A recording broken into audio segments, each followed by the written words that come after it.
अनायतुल्लाह तमश की जंगी सरगुज़श्त, मंजिल और मुसाफिर, किस्त नंबर 90।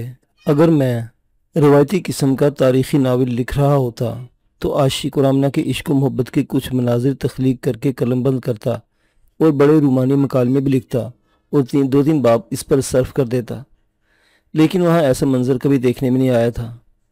आमीना जैसी बेशुमार लड़कियाँ अपने जैसे नौजवान और खूबरू लड़कों के साथ गुरीला एक्शन ये शब खून मारने के लिए जाया करती थीं। लड़के ज़ख्मी लड़कियों को और लड़कियां ज़ख्मी लड़कों को उठाकर पीछे लाती थीं, जिस तरह आशिक अली आमना को उठाकर लाया था। वहाँ मोहब्बत ज़रूर होती थी। बाज़ इंडोनेशी लड़कियां इंडियन आर्मी के फ़ौजियों पर मरमिटी थीं। बड़े जज्बाती और दर्दनाक वाक़यात हुए थे। आमीना तो आशिक अली के लिए पागल हुई जाती थी, लेकिन इनका जो असल मकसद और नस्बुल ऐन था इसमें उन्होंने कोताही नहीं की। मैं आगे चलकर मुनासिब मौका पर आमना और आशिक की मोहब्बत की कुछ बातें सुनाऊँगा, लेकिन मैं यही बता देता हूँ कि इस मंजर कशी में फिल्मी मुकालमे नहीं होंगे। आइए भी यहाँ से आगे बढ़ते हैं। आमीना का गांव उस दरिया के पार था जिस दरिया की सैलाबी मौजों ने मुझे यहाँ उस्मान के घर तक पहुँचाया था। उस्मान अपने इलाके के गुरीलों को कंट्रोल करता था। उस हेडक्वार्टर से बाकायदा ऑपरेशन आर्डर मिलते थे जिनमें उसे बताया जाता था कि उसमें इतने आदमियों की एक पार्टी फलां जगह फलां मकसद के लिए भेजनी है। मैंने आपको पहले तफसीलन बताया कि इंडोनेशिया की जंग आज़ादी बाकायदा प्लान के तहत लड़ी जा रही थी और ऐसा नहीं होता था कि किसी पार्टी के दिमाग में कोई स्कीम या कोई रंग आया तो वो पार्टी अपने आप उठ दौड़ी। आपकी याद दिलाने के लिए एक बार फिर बता देता हूँ कि अहमद सुकार्नो की सदारत में अब बाकायदा हुकूमत कायम हो चुकी थी और GHQ जैसा फौजी हेडक्वार्टर अलग था जो अहकाम और डिसिप्लिन का पाबंद था और तमाम इंडोनेशिया में सरगर्म अमल गुरीला फोर्स के अहकाम को पाबंद रखने का जिम्मेदार था। ऐसे वाक़यात भी हुए कि किसी कमांडर ने अहकाम की खिलाफवर्जी की या डिसिप्लिन के खिलाफ कोई काम किया तो उसे बाकायदा सजा दी गई। उस्मान एरिया कमांडर था, उसकी जिम्मेदारी में खासा वसी एरिया था। आशिक अली को इस एरिया में शामिल किया गया था और आशिक अली एक ही रोज़ पहले यहाँ पहुँचा था। उस्मान उसे किसी एक्शन में भेजना था। वो आशिक को अच्छी तरह ठोंक बजा के देख चुका था। उसने उसे अपने यहाँ रख लिया था। अभी आशिक किसी एक्शन में शामिल नहीं हुआ था। इस तरह इत्तफाक हुआ कि आशिक अली यही था और मैं पहुँच गया। इन लोगों की तंजीम मुलाहिजा हो। आशिक अली आमना के गांव पहुंचा तो वहां उस्मान को इत्तला दी गई हिंदुस्तानी फौज का एक मुसलमान उधर से भागकर यहाँ आ गया है। उस्मान को पैगाम भेजा कि उसे फ़ौरन उसके पास भेज दिया जाए। आशिक ने मुझे सुनाया कि वो आमिना के घर से रुखसत होने लगा तो उस कमरे में जिसमें आमना लेटी हुई थी आमना को पता चल चुका था कि आशिक जा रहा है। आशिक जिस वक्त आमिना के कमरे में गया उस वक्त वहाँ से सब लोग बाहर आ गए थे। आमिना उठी और इसकी आंखों में आंसू आ गए। उसने बाजू फैला दिए और दूसरे लम्हे वो दोनों एक दूसरे के बाजू में जकड़े हुए थे। ये मोहब्बत का इजहार था। वो एक दूसरे की ज़ुबान तो बोल ही नहीं सकते थे, इसलिए उन्होंने बातें इशारों में कहीं और सुनी। गुज़श्ता रात जब मैं यहाँ पहुँचा था तो उस्मान के रस्मी तारुफ और दीगर बातों के अलावा सुबह उसने मुझे बुलाया, अपने पास बिठा लिया। अब उसका अंदाज़ गुज़श्ता रात से मुख्तलिफ था। गुज़श्ता रात वो मेज़बान था, लेकिन अब वो एरिया कमांडर था। मैं समझ गया कि वो मेरा इंटरव्यू लेकर देखना चाहता है कि मैं कितने पानी में हूँ और किस नीयत से आया हूँ। मैंने उसे सुनाया कि मैं हिंदुस्तान की आज़ादी का ख्याल दिल में लेकर इंडियन आर्मी में घोड़ा हुआ और इंडियन नेशनल आर्मी में शामिल होने के लिए चल पड़ा। मैंने उसे मुख्तसरन बताया कि मैं बर्मा के जंगलात में किस तरह भटक गया था और बाद में मुझे किस तरह पता चला कि ये इंडियन नेशनल आर्मी एक फ्रेब है जो वो हिंदुस्तान की तमाम कौमों खुसूसन मुसलमानों को दे रहे हैं और वो जापानियों की मदद से पूरे हिंदुस्तान पर कब्ज़ा करना चाहते हैं। उस्मान के साथ मुझे ये सहूलत हासिल थी कि वो उर्दू ज़रा रुक रुक कर बोलता था, लेकिन अपनी बात पूरी तरह वाज़ेह कर सकता था। कोई लफ्ज़ अंग्रेज़ी के भी बोल जाता था। मेरे परदेसी दोस्त, उसने होंठों पर तंज़ मुस्कुराहट लाकर कहा, मैंने सिर्फ सुना है कि INA हिंदुओं का एक फ्रॉड था, लेकिन मैंने इस फ्रॉड को अपने सामने अमली मैदान में देखा है। तुम शायद सुनकर हैरान हो जाओ कि इंडियन आर्मी से मुसलमान हमारे पास आए हैं। इनमें कुछ इंडियन नेशनल आर्मी के आदमी हैं, इनमें से कुछ तो काबिल एतमाद हैं और वो सही इस्लामी जज्बे से आए हैं, लेकिन कुछ ऐसे जो हमारी जंग आज़ादी को नाकाम बनाने के लिए तखरीबी कार्रवाइयाँ कर रहे हैं। ऐसे 3 आदमी पकड़े गए हैं। इन 3 में एक मुसलमान था और 2 हिंदू जो अपने आप को मुसलमान जाहिर करते रहे। वो एक गुरिल्ला एक्शन में शामिल हो गए और हमारे दुश्मन को भी इत्तला दे दी कि फ़लाँ जगह इतनी नफरी की इंडोनेशी पार्टी गुरिल्ला एक्शन के लिए आ रही है। इस गद्दारी के नतीजे में हमारी आधी पार्टी मारी गई। ऐसे जिस गद्दार को हम पकड़ते हैं उसे फ़ौरन गोली मार देते हैं। اللہ का शुक्र है, मैंने कहा, कि मैं इस आर्मी में शामिल ही ना हुआ, और मैं और मेरे कुछ साथी भी इस आर्मी की असलियत जानते थे। मेरी मजबूरी ये है कि आपको अपनी वफादारी, अपनी नीयत का कोई सबूत पेश नहीं कर सकता। मुझे सबूत की ज़रूरत भी नहीं, उस्मान ने कहा। हमें धोखा दो तो सिर्फ एक बार दे सकोगे, तुम्हें दूसरा मौका मिलेगा ही नहीं, और अगर मिल गया तो वो तुम्हारी ज़िंदगी का आखिरी दिन होगा। मैं दरअसल तुम्हें ये बताना चाहता हूँ कि इस किस्म के हिंदुस्तानी फ़ौजियों से होशियार रहना, बल्कि तुम्हारी अकल काम करे तो हर हिंदुस्तानी फ़ौजी को शक की निगाह से देखना और ये मालूम करने की कोशिश करना कि ये शख्स कहाँ तक दयानतदार है। बस इतनी सी बात तुम्हें समझानी थी।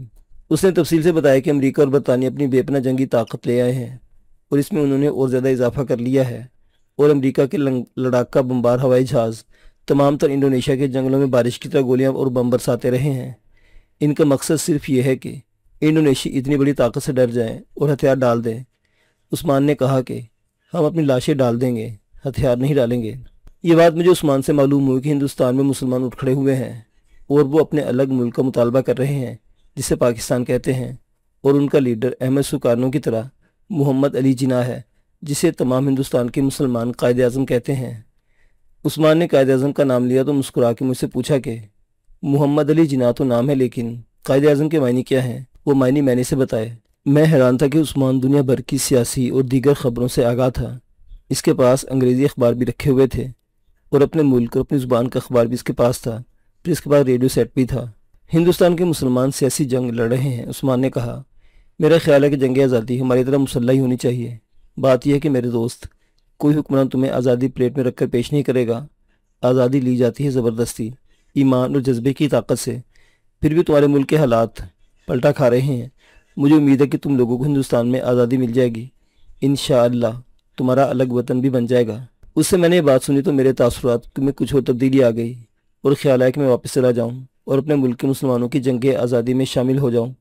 लेकिन इस खतरे के पेश नज़र मैंने इरादा तर्क कर दिया कि अभी वहाँ अंग्रेज़ों की बादशाही है, और वो मुझे पकड़कर उम्र कैद दे देंगे। अब एक और बात सुन लो, उस्मान ने कहा। मैंने हिंदुस्तानी मुसलमानों में एक खामी देखी है। हमारे पास ऐसे मुसलमान आए हैं, इस्लाम के नाम पर मर मिटने के लिए तैयार रहते हैं और जोशो खरोश से फटे जाते हैं, लेकिन इन्हें मैदान अमल में उतारते हैं तो वो ठंडे पड़ जाते हैं और कोई ना कोई मजहबी मसला खड़ा करके पीछे हटाते हैं। आमतौर पर सभी ऐसे नहीं होते। हमारे पास जो मुसलमान आए हैं, इनमें अक्सर सही जज्बा लेकर आई है, और इन्हें मैंने ठीक ठाक लड़ते देखा है। लेकिन कुछ तादाद उनकी भी है जो जज्बा तो रखते हैं, लेकिन इनके अंदर बेअमली भी मौजूद है। ऐसा एक हिंदुस्तानी मुसलमान भी मेरे पास आया था। उसने तुम्हारी तरह छोटी छोटी दाढ़ी भी रखी हुई थी। उसने मेरे साथ ऐसी बातें की जैसे वो मुझे अनाड़ी और अनपढ़ समझता था। वो मुझे दीन इस्लाम के सबक देने लगा, और उसने हमारे मुजाहिदीन पर पहला एतराज़ ये किया कि ये लोग दाढ़ी नहीं रखते, इन पर पाबंदी आयद की जाए कि दाढ़ियाँ रखें। फिर उसने कहा कि मर्दों और औरतों को शाना बिछाना लड़ना जायज़ नहीं, औरत को पीछे रहना चाहिए। औरत के ज़िम्मे सिर्फ ये काम हो कि ज़ख्मियों को पानी पिलाए और इन्हें पीछे ले आए। ऐसे इसने और भी एतराज़ किए, और सबसे बड़ा एतराज़ ये किया कि लड़ाई के दौरान नमाज का वक्त हो जाए तो बाकायदा अज़ान दी जाए और बाद में नमाज पढ़ी जाए, और इस्लाम के अहकाम के मुताबिक वो आदमी संतरी खड़े रहें जो बाद में नमाज पढ़ लें। मैं इस शख्स को समझ गया और इसकी किसी भी बात का जवाब न दिया। उसे छोटे से एक एक्शन में भेज दिया, और वो मुझे फिर कभी नज़र नहीं आया। मैंने यकीन कर लिया था कि वो ज़ख्मी भी नहीं हुआ और पकड़ा भी नहीं गया। मालूम नहीं कहाँ लापता हो गया था। मैं इस किस्म के लोगों को अच्छी तरह जानता हूँ, मैंने कहा। मैं अपने बारे में इस तो कसम तो नहीं खाऊंगा। किसी एक्शन में भेज कर देख लीजिए, फिर आपको पता चलेगा कि मैं किस किस्म का आदमी हूँ, और मैं मुजाहिद कहलवाने के काबिल भी हूँ या नहीं। हिंदुस्तान में ऐसे बेशुमार मुसलमान पाए जाते हैं जिनमें से एक का आपने जिक्र किया है। मैं इस मौजू पर और इस किस्म के मुजाहिदीन के मुतल्लिक बड़ा लंबा चौड़ा इजहार ख्याल और अपने मुशाहिदात पेश कर सकता हूँ, लेकिन मैं सिर्फ अपनी दास्तान तक महदूद रहूँगा। अब ये वाक़या सुनिए और इस पर गौर करें। मुझे और आशिक को 4-5 दिन वहीं रहना पड़ा। मैं उस्मान से कहता था कि हम दोनों को किसी छोटे से एक्शन में ना भेजे, बल्कि पहले हमें ऐसे एक्शन में भेजे जो बहुत ही बड़ा हो और ज़्यादा से ज़्यादा फ़ौज के मुकाबले में हो। मैंने जब भी उसके साथ ये बात की तो वो जवाब में सिर्फ मुस्कुरा दिया। वो अक्ल और होशवार आदमी था, बात मुख्तसर और दो टोकिया करता था। एक रोज़ पता चला कि उसने एक कमरे में वायरलेस सेट भी रखा हुआ है जिस पर इसे पैगाम मिलते हैं और पैगाम भेजता भी है। ज़ाहिर वायरलेस सेट उन्होंने फौजियों से छीना होगा। एक रोज़ उस्मान के यहाँ 2 औरतें आईं। दोनों की उम्रें 30 साल से कुछ कम ही लगती थीं, और वो ज़रा खूबसूरत औरतें थीं। एक तो इंडोनेशी थी लेकिन दूसरी हिंदुस्तानी थी। दोनों ने इंडोनेशी लिबास पहन रखा था। मुझे इंडोनेशी औरत का नाम याद नहीं रहा। यही याद है कि वो मुसलमान थी और दूसरी ने अपना नाम रुकैया बताया।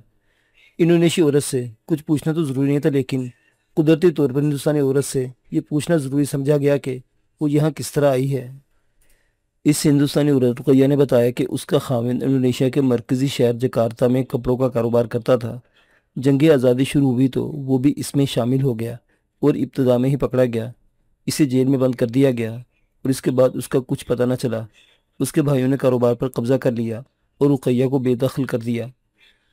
रुकैया जवान लड़की थी और खूबसूरत भी थी। एक इंडोनेशी ने इसके साथ शादी कर ली, लेकिन 1.5 साल बाद वो मर गया। इसके बाद रुकैया ने शादी न की और 2 मुसलमान घरानों में उसने पनाह ले ली। उसे जब पता चला कि इंडोनेशिया के लोग मुसल्लह जंग आज़ादी लड़ रहे हैं और इसमें लड़कियां भी शामिल होती हैं, तो वो भी इस जिहाद में शरीक हो गई। उसने 3-4 गुरीला एक्शन सुना और बताया कि वो उनमें शामिल थी और बाकायदा लड़ी थी। फिर इसने खासी लंबी कहानी सुनाकर कहा कि आखिर वो यहाँ से 15 मील दूर एक गांव में आकर आबाद हो गई और इसके बाद किसी एक्शन में शरीक न हुई।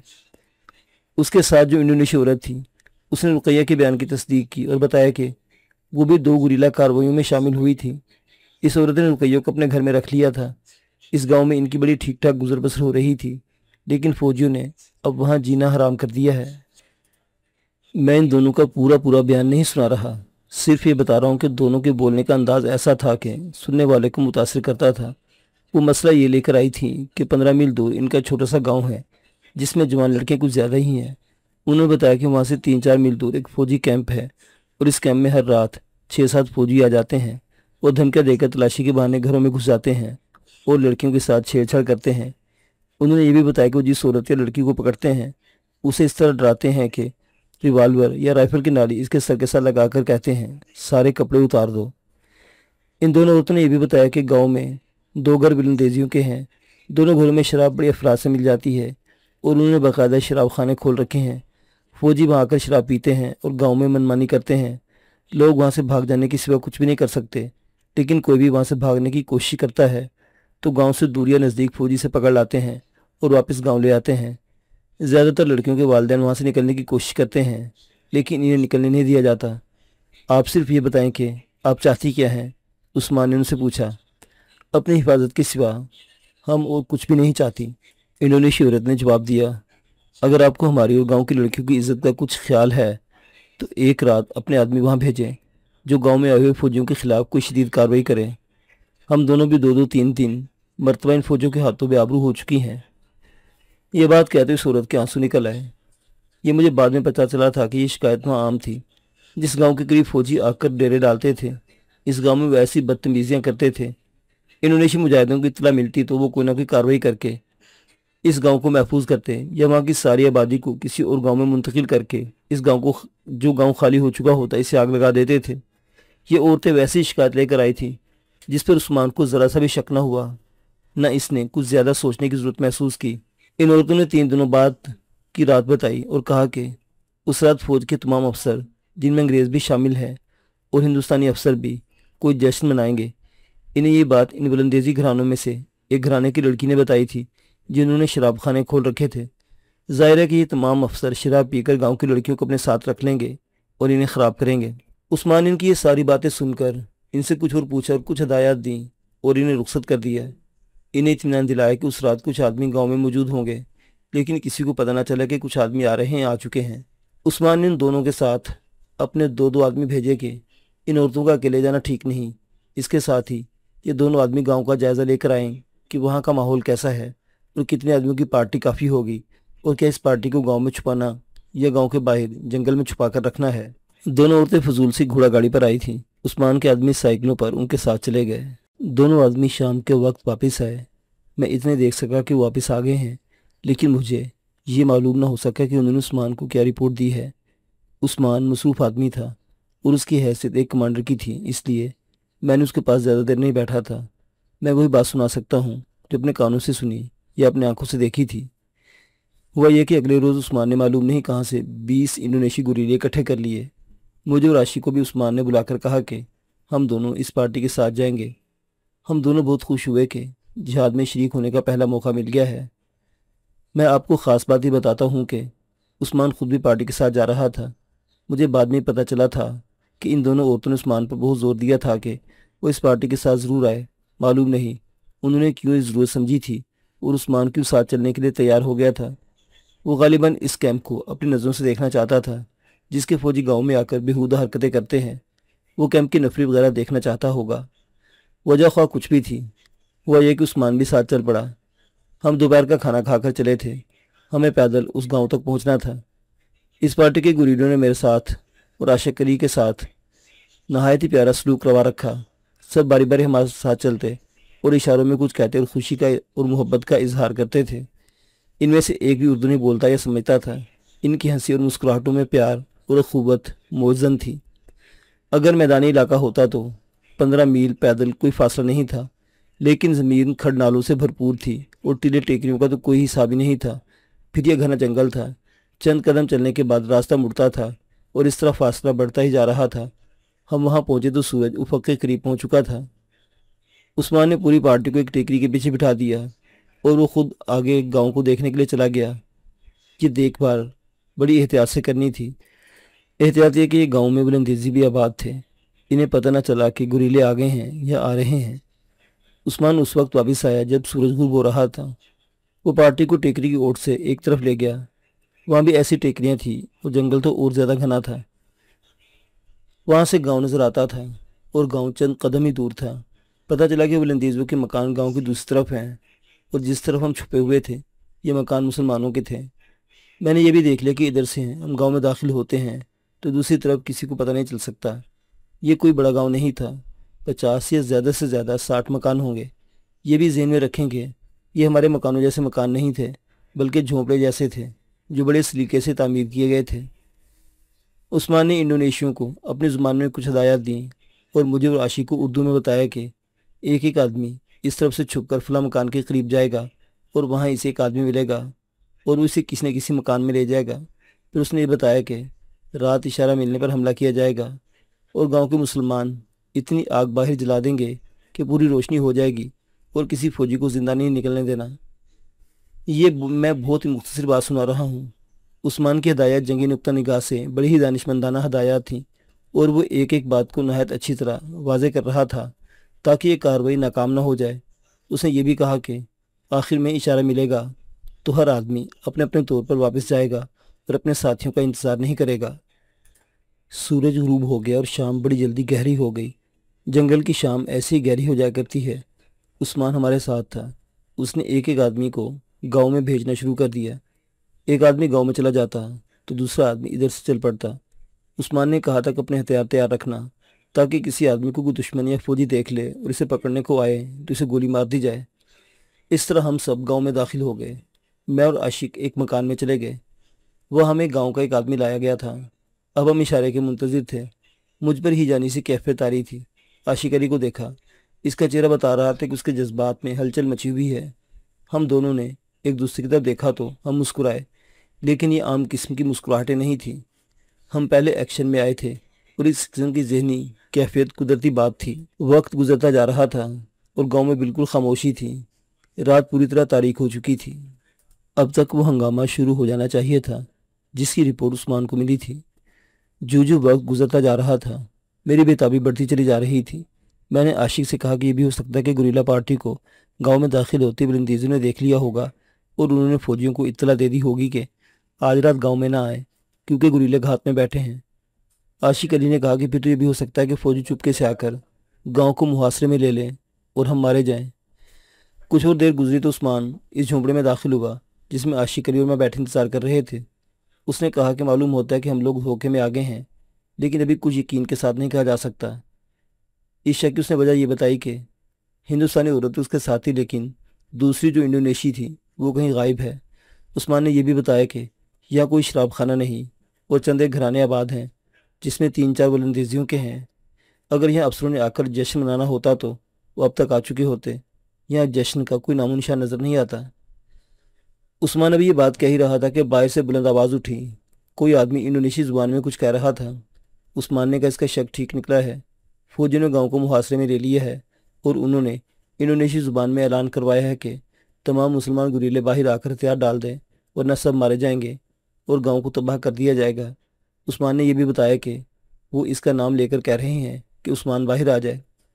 اس کے فوراً بعد اردو میں اعلان ہوا کہ انڈین آرمی کے جو 2 حوالدار گاؤں میں ہیں وہ باہر آ کر اپنے آپ کو فوج کے حوالے کر دیں، انہیں معاف کر دیا جائے گا، ورنہ گاؤں میں ہی انہیں گولی مار دی جائے گی۔ اب تو کوئی شک نہ رہا کہ عثمان جیسا عقل مند کمانڈر پھندے میں آ گیا تھا۔ میں نے اسے کہا کہ اس ہندوستانی عورت کو نہ چھوڑے، اور اگر ہم یہاں سے صحیح سلامت نکل گئے تو اس عورت کو بھی ساتھ لے جائیں گے۔ عثمان نے کہا کہ اسی شک پر اس نے اس عورت کو اپنے ساتھ پابند کر لیا تھا اور وہ کہیں نہیں جا سکتی۔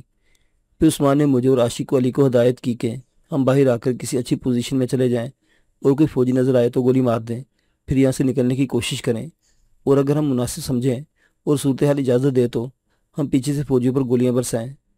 میرے پاس اسٹین گن تھی اور 3 ہینڈ گرنیڈ بھی تھے۔ اسٹین گن کی میگزینیں کافی تھیں۔ عاشق علی کے پاس بھی اسٹین گن تھی اور 3 گرنیڈ تھے۔ عثمان نے کہا کہ اب وہ باقی پارٹی کے ہر آدمی کے پاس جائے گا اور اب ہم اپنے طور پر لڑیں گے اور یہاں سے نکلیں گے۔